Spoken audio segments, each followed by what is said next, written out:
Bonjour à tous, j'espère que vous jouez bien. Aujourd'hui, deuxième épisode du Tour du monde en 80 jeux et on va vous parler de... Bruges.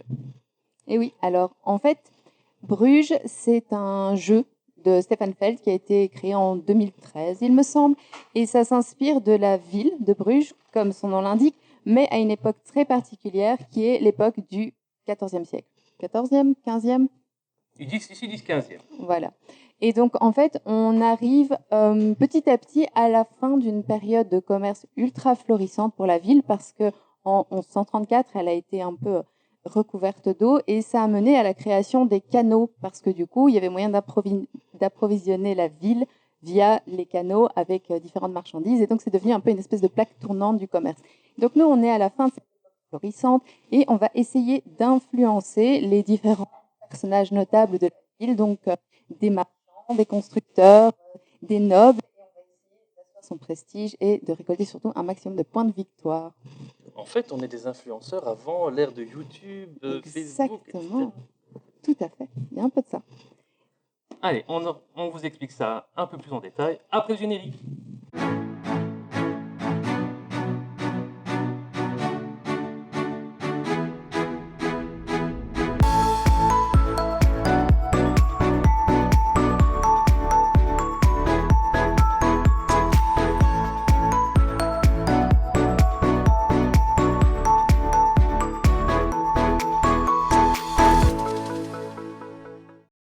Bruges, c'est un jeu de plateau, mais c'est essentiellement un jeu de cartes. Ce qui est très beau, c'est que même l'arrière est illustré. Alors ça sert à rien, mais ça donne juste un côté profondeur esthétique supplémentaire. J'aime bien parce que c'est un petit souci de détail et ça contribue à rendre le jeu encore plus attachant.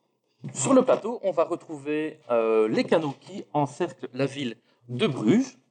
On va retrouver un bâtiment très remarquable qui est le beffroi. Alors le beffroi, c'est un bâtiment civil en ouvrage de charpente qui est destiné à supporter et à faire bouger les cloches de la ville et c'est aussi le symbole d'indépendance communale. La ville est entourée de portes de garde comme la ville actuelle et au centre, on va retrouver une statue qui va représenter deux activistes révolutionnaires. Il faut savoir que cette statue est un petit anachronisme sur le plateau, dans le sens où il représente Peter de Koning et Jan Bredel, qui ont œuvré pour libérer Bruges de l'emprise française durant la bataille des Éperons d'Or. Ils ont même levé une armée qui s'est battue à Courtrai contre le roi Philippe le Bel, Philippe IV de France. C'est celui-là même qui a anéanti l'ordre des Templiers et qui a mené Jacques de Molay, le dernier grand maître, au bûcher. Au niveau des zones de jeu du plateau, donc elles représentent à chaque fois les différents éléments architecturaux de la ville. Donc on va par exemple ici avoir une piste devant l'hôtel de ville qui représente une piste de prestige sur laquelle on va avancer à chaque fois des meeples. Plus ils sont hauts sur la piste, plus ils ont de prestige.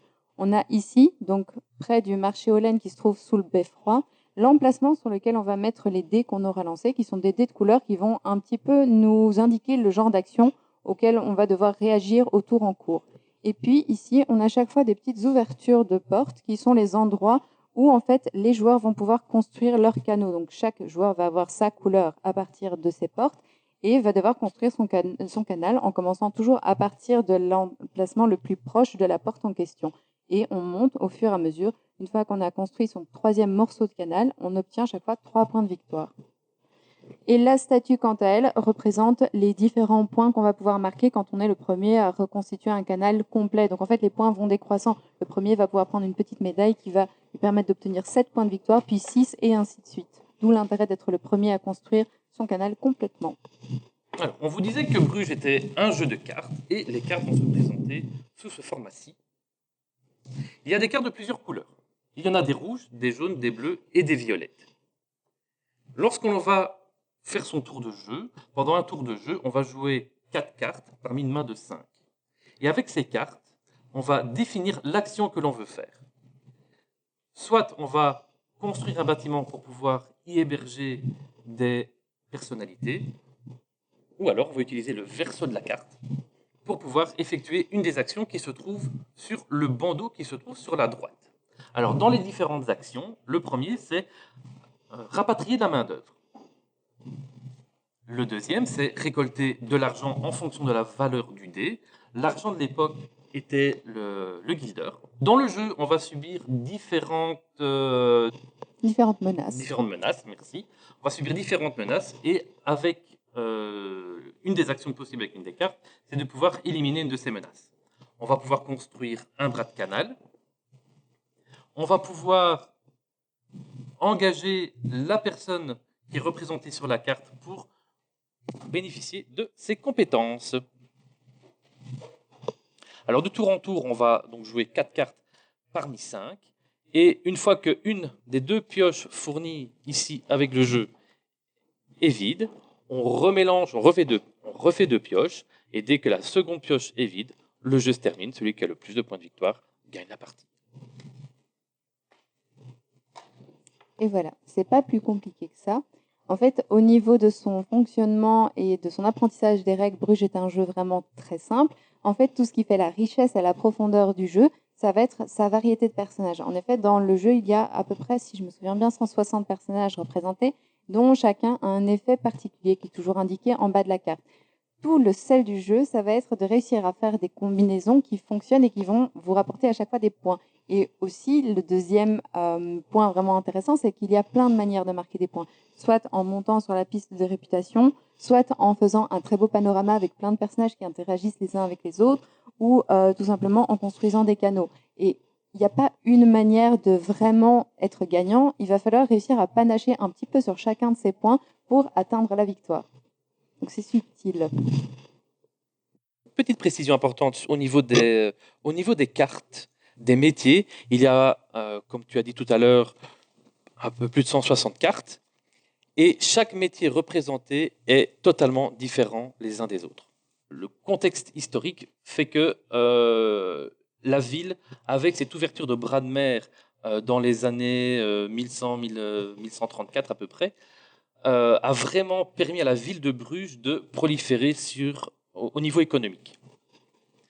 Il faut savoir que par la suite, ce fameux bras de mer qu'on appelle le Zuin s'est asséché et il y reste maintenant une réserve naturelle en bord des côtes belges qui a gardé l'appellation Zuin, qui est maintenant une zone protégée au niveau de la faune et de la flore. Donc écologiquement, ça a gardé un très bel intérêt, mais économiquement, ça n'a plus servi vraiment à la ville jusqu'à peu près au XXe siècle, où il y a eu la réouverture d'un canal artificiel et où il y a eu la création du port de Zeebrugge, si je ne me trompe pas, ce qui a permis justement d'un petit peu concurrencer Anvers, qui avait drainé tout cet aspect commercial jusqu'à la ville. En fait, elles sont pas très loin l'une de l'autre, mais Anvers était éminemment plus pratique pour toutes les personnes qui faisaient de l'acheminement de marchandises par bateau. Et puis la construction de Zeebrugge, plus le côté très romantique de la ville, fait qu'aujourd'hui, c'est une ville qui, touristiquement, a un énorme intérêt et économiquement aussi, parce que pour les gens, c'est une façon d'un peu replonger dans l'époque, avec des bâtiments qui sont extrêmement bien conservés et vraiment toujours cet aspect les canaux étaient reconstitués, ils ont été refaits un peu le plus proche de ce qui avait été fait dans le temps sur base de documentation. Et donc, on a une ville qui est tout à fait charmante à visiter et qui, en même temps, est véritablement un pôle économique grâce à la construction du port de Zeebrugge. Maintenant, Bruges est aussi connu pour sa dentelle. C'est vrai. Et beaucoup de personnes l'appellent la Venise du Nord, qui est aussi le titre d'un autre jeu. C'est vrai. Mais ça, on en parlera une prochaine fois. Merci à vous de nous avoir suivis. Si le concept de cette émission vous plaît, n'hésitez pas à vous abonner à la chaîne, à liker, à partager la vidéo. Et en même temps, petit oubli de la fois dernière qu'on va rectifier maintenant, on tient à remercier énormément le Grenier d'Elvire AXL. On vous mettra en barre d'infos toutes les informations, de nous prêter sa salle de restaurant pour le décor que nous avons autour de nous. Un tout grand merci au Grenier d'Elvire. Merci Renaud. À bientôt. Salut.